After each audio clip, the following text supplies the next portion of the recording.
요즘 불교를 신행하는 불자들의 모습을 보면 불교를 제대로 알기도 전에 마음부터 지쳐 보입니다. 불교를 믿겠다고 절에 왔는데 앉자마자 낯선 용어부터 쏟아집니다. 사마타를 해야 한다고 합니다.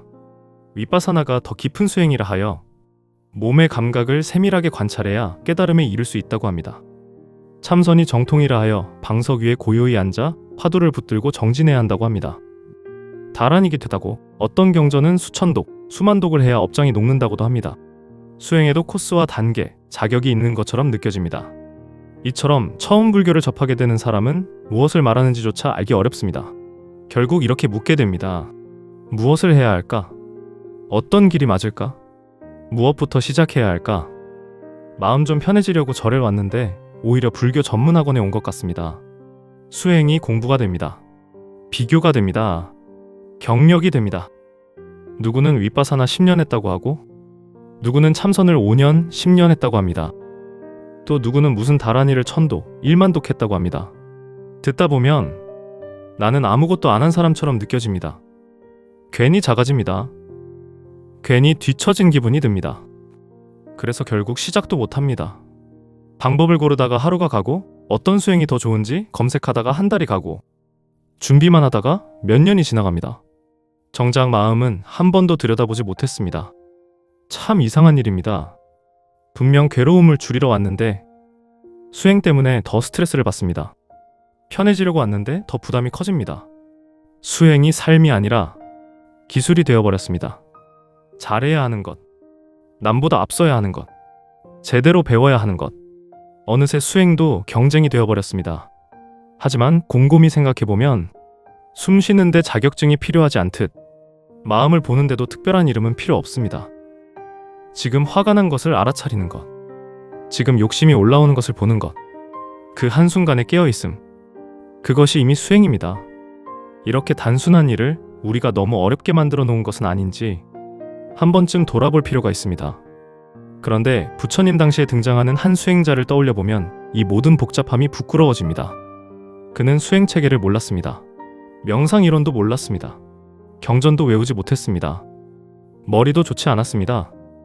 그저 가장 둔한 사람으로 알려져 있었고 또 그렇게 불렸습니다. 그는 바로 주리반특가입니다. 주리반특가라는 이름의 뜻은 작은 길가의 사람입니다. 어머니가 작은 길을 가다 아이를 낳았기 때문에 붙은 이름입니다. 형은 총명했고 설법도 잘했습니다. 그러나 주리반특가는 달랐습니다. 개송 한 줄도 외우지 못했습니다. 사흘을 가르치면 잊고 한 달을 가르쳐도 남는 것이 없었습니다. 앞을 외우면 뒤를 잊고 뒤를 외우면 앞을 잊었습니다. 결국 형에게서 너는 수행자가 될 수 없을 것 같다. 그냥 집으로 돌아가라는 말까지 듣게 되었습니다. 그래도 그나마 믿고 있던 혈육인 친형에게서 너는 수행자로의 자격이 없다는 말을 듣게 된 것입니다. 그 말 한마디는 비수와 같이 가슴 깊이 꽂혔습니다. 갈 곳도 없고 붙잡을 희망도 더 이상 없었습니다. 주리반특가는 어떻게 해야 할지 몰라 근심만 가득 아는 채 도량 한 구석에 조용히 웅크리고 앉아 있었습니다. 마음은 바닥까지 가라앉았습니다. 나는 왜 이렇게 멍청할까? 나는 왜 이것 하나 못할까? 그 생각만 되풀이했습니다. 그때 부처님께서 그 모습을 보시게 되었습니다.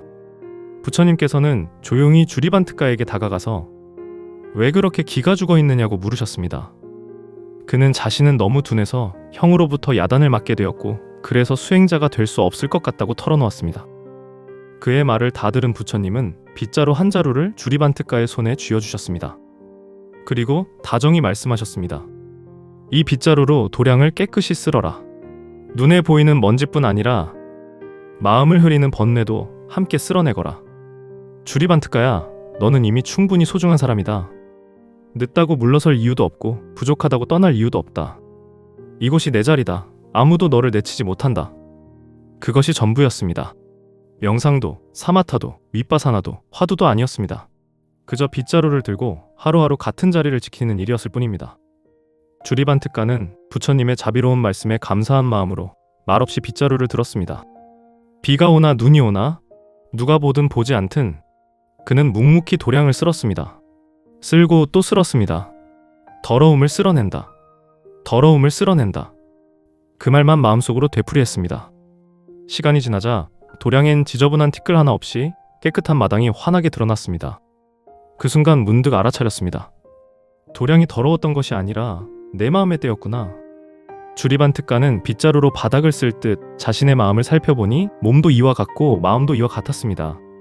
세상이 나를 더럽히는 것이 아니라 내 안에 탐욕과 성냄과 어리석음이 모든 것을 흐리고 있었습니다. 밖을 탓하던 시선이 안으로 돌아오는 순간 마음의 통찰이 열렸습니다. 일어나는 생각이 보이고 사라지는 마음이 보였습니다. 붙잡을 것이 없다는 사실이 분명해졌습니다. 집착이 놓이고 번뇌가 끊어졌습니다. 가장 둔하다고 버림받았던 사람, 수행 자격이 없다고 들었던 사람, 가장 맑은 마음의 성자가 되었습니다. 거창한 수행이 그를 바꾼 것이 아니었습니다. 어려운 교리가 그를 깨닫게 한 것도 아니었습니다. 복잡한 방법도 특별한 기법도 아니었습니다. 그저 손에 쥔 빗자루 하나, 그리고 하루도 거르지 않는 한결같은 반복이 전부였습니다. 쓸고 또 쓸고 더러움을 쓸어낸다. 그 단순한 행위 속에서 그의 마음도 함께 닦였습니다. 도량의 먼지가 사라지듯 가슴에 탐욕이 옅어지고 바닥이 드러나듯 어리석음이 거쳤습니다. 그렇게 가장 평범한 실천이 가장 깊은 수행이 되었습니다. 그 소박한 반복이 마침내 맑은 통찰을 일으켰습니다. 밖의 세상만을 보던 눈은 안으로 자신의 내면을 살펴보고 세상을 탓하던 마음이 스스로를 비추는 순간 모든 번뇌가 소멸하고 마침내 주리반 특가는 아라한이 되었습니다. 여기에서 우리는 중요한 사실을 봅니다. 깨달음은 어려운 수행체계에서 나오지 않았습니다. 불교의 전문 용어에서 나오지 않았습니다. 단 하나를 끝까지 관찰한 정진에서 나옵니다. 많이 아는 것이 수행이 아닙니다. 많이 배우는 것이 해탈이 아닙니다. 한 가지를 놓치지 않고 계속 보는 마음, 그것이 수행이고 신행의 본질입니다. 요즘 우리는 자꾸 묻습니다. 어떤 수행이 최고입니까? 무엇이 더 빠릅니까? 어떤 방법이 정통입니까? 그러나 부처님은 사람에 맞게, 근기에 맞게 지금 할 수 있는 한 가지를 일깨워 주셨습니다. 주리반 특가에게는 빗자루를 들고 마당을 쓰는 일이 곧 사마타였고 곧 윗바사나였고 곧 참선이었습니다. 이름은 달라도 본질은 하나였습니다. 마음을 알아차리는 일이었습니다. 결국 수행은 기술이 아닙니다. 비교할 과목도 아닙니다. 자랑할 이력도 아닙니다. 수행은 자기 마음을 닦는 일입니다. 마당에 티끌을 보듯 마음의 때를 보는 일입니다. 오늘 한 번 더 알아차리고 또 한 번 더 돌아보는 일입니다.